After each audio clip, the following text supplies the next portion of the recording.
About a week ago, I did a video about how the coronavirus is affecting self-published authors, and a lot of people really enjoyed that video.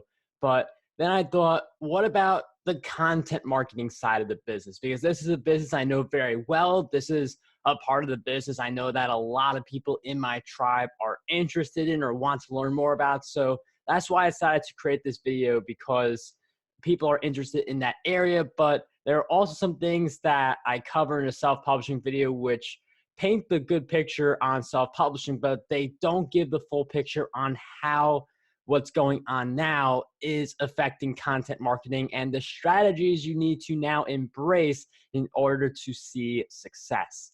So if you guys are interested in growing your self-publishing brand or accelerating your YouTube channel and using content marketing to fuel all of that, definitely make sure you subscribe to this channel for more videos just like this one. But this is definitely a very big deal. It's having an effect on businesses all around the world. And it's amazing how a lot has changed in just a few weeks. And content marketing is certainly no type of business that hasn't been affected by what's going on.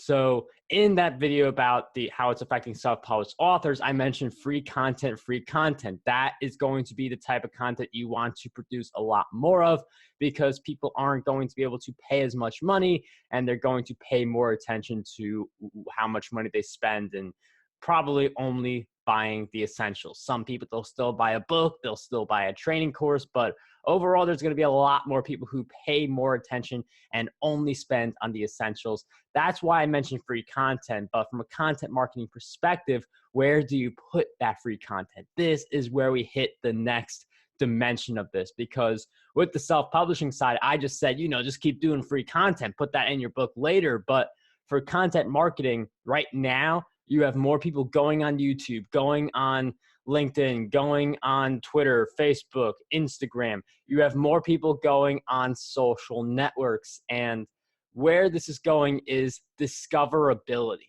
So right now, it's more important to be posting on your YouTube, on your social networks, on Medium, on those types of places than it is for you to be posting on your own site.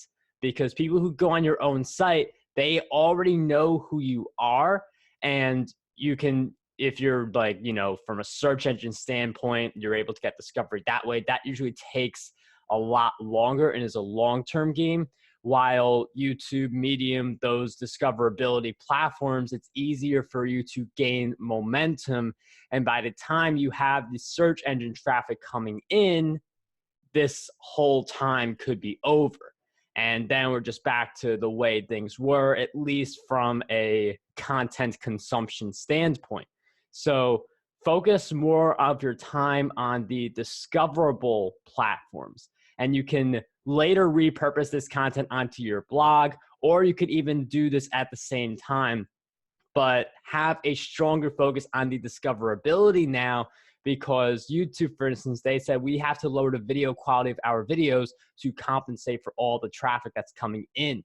So you have a whole bunch of people who suddenly have a lot more time going to the places they already know. And these people, not all of them know your site. Most of them don't. So that's where you go on all these discoverability platforms and start creating more content there. Of course, do keyword optimization. I like to use vidIQ for YouTube, and just figuring out what keywords you want to rank for is going to affect what you put in your video title, description, and for a blog post or podcast episode, what you say within the actual content. And if you do have some extra money left over that you're not afraid to spend, put it in advertising, because you get ridiculous rates per conversion, per view, per all these metrics, because there's so many advertisers who are pulling back. And Facebook and Google have both announced they're going to lose so many billions of dollars because a lot of advertisers are pulling out. So while some people are in panic and that makes people say, oh, I need to protect my money, if you are someone who you have the money to spend on advertising, this is a really great opportunity to do so. I know, just given circumstances, not everyone's in that position, and you don't want to put yourself in debt or do something like that to get some extra advertising visibility. But if you do have the extra funds available, I do recommend allocating just a small part of that to advertising, because you could get like a new subscriber on your email list for like a third of the price as you were able to get before everything happened. Now, on the paid side, because with the content marketing, you have a business, and that could be services, that could be books, that could be products, all these different things. And that comes to the idea of, oh, people are a lot more money conscious. What do I do now? So that is why you want to shift more towards a tripwire. So I'm selling a lot more of my books now. I'm selling a lot more of my Udemy courses now, because Udemy pretty much you sell the majority of those at $10. No one really ever buys at the full price because people are conditioned for the discount. But this is good for, if you actually want to do discounts and get sales, because people see this $200 course, all of a sudden it's priced at $10. So people are only paying like $10 to get into an Udemy course. So people are only paying like $3 or $4 to get a book. So we're not talking about that much money. So this is going to be a really great time to do tripwire stuff. And with advertising being a lot more affordable to get the same results, I mean, it's easier for you to make an ROI just off of the $7 tripwire. Some people may buy your $47 thing, may buy your $97 thing. This is what's called the ascension ladder. You go up in price over time. My only thing against it is that, if someone wants to get into your coaching, why make them do 3 other steps before they can say that I want you as a coach? So you definitely want to think about who is coming into that funnel. But for this time right now, it is better to have that ascension in place, because people aren't going to want to spend as much money on those types of things. But a $7 book or mini course can really open the invitation for a relationship to build. And then when things get better, that can turn into something more lucrative later on. And there are still some training course launches going on. I'm making a point right now to just promote a few of them. I mean, one I was all set to promote before everything happened. And right now I'm just shifting more towards virtual summits on my end, because I'd rather use this time to grow my platform versus sell a lot of different things to my existing platforms. So for these higher end like courses or services, one thing that I've been seeing more is a lot more flexibility with the payment plans. I mean, I was recently part of a launch, and for the first time ever, there was a 6-month pay plan and a 12-month pay plan. This is a product that usually just does a one-time payment or 3 monthly payments. So the idea that all of a sudden we're going from that type of like 12 pay, it is really indicative of what's going on, and people don't want to spend as much money. But you had the scenario where they could still really want the training course or really want your service, but they just don't have the funds right now. And maybe they have some funds where if you do open like a 12 pay plan where they send you money each month instead of one big lump sum amount, it can be easier to get more people to commit to your program or whatever it is that you're offering. So payment plans are definitely going to be something you want to incorporate if you still want to go out there and promote this high-end program or service or similar offering. And from a relationship building standpoint, this could not be the better time to start building relationships with people, getting them to speak at your virtual summit if you want to do one, or getting people on your podcast. I strongly recommend both of those things, regardless of what the economy looks like. But this is a great time to build relationships with people, because everyone's glued to their devices right now. You've got a lot of people who are not going out that much. You've got, maybe they're just exercising. Like, there are a lot more people, and let me know in the comments. I want to know if this is just me. If you've seen a lot more people exercising, walking, running, biking, a lot more than usual, or you are one of those people, drop it in the comments, because with the exception of that and just going for like essential food supplies, there isn't really that much movement like outside of the home. So you got a lot more people looking at their devices. Hopefully you got more families getting closer together in a good way. But this is the time to be building relationships with people who are normally very inaccessible, because they're on like speaking tours or they're talking to so many different clients at this point. But a lot of people now, you can get their attention far more easily than you could back when everything was the way it was. So if you do want to build relationships with big influencers, make your shot, go for it.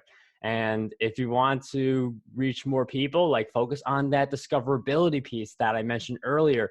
And just like the big way this is affecting content marketing, you have a lot more people looking for more content. There is a much higher demand, and there's still like this endless supply of like content that just keeps coming and coming again. But with the heightened demand, really gives you an opportunity to stand out and attract far more people into your audience than before if you are being intentional about what you do each day with your content marketing. I mean, my normal publishing schedule on YouTube is just Tuesdays and Saturdays with a Thursday live. But at this time, I'm doing a new video every day because it's working. People are watching more of my videos.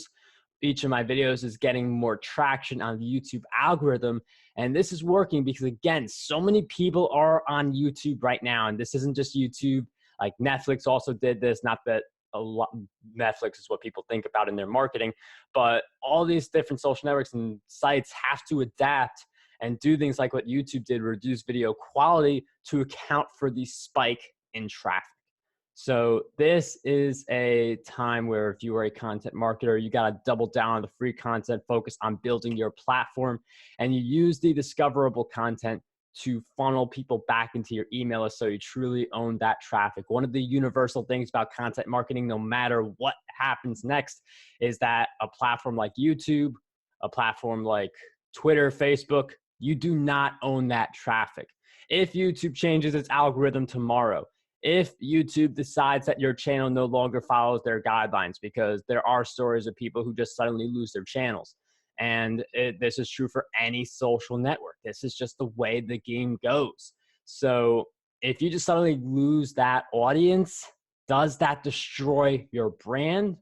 Or did you take the time to build an email list, introduce something in your video? Like if you want to launch a podcast in 5 days, take my 5-day podcast launch mini course, which is in the description.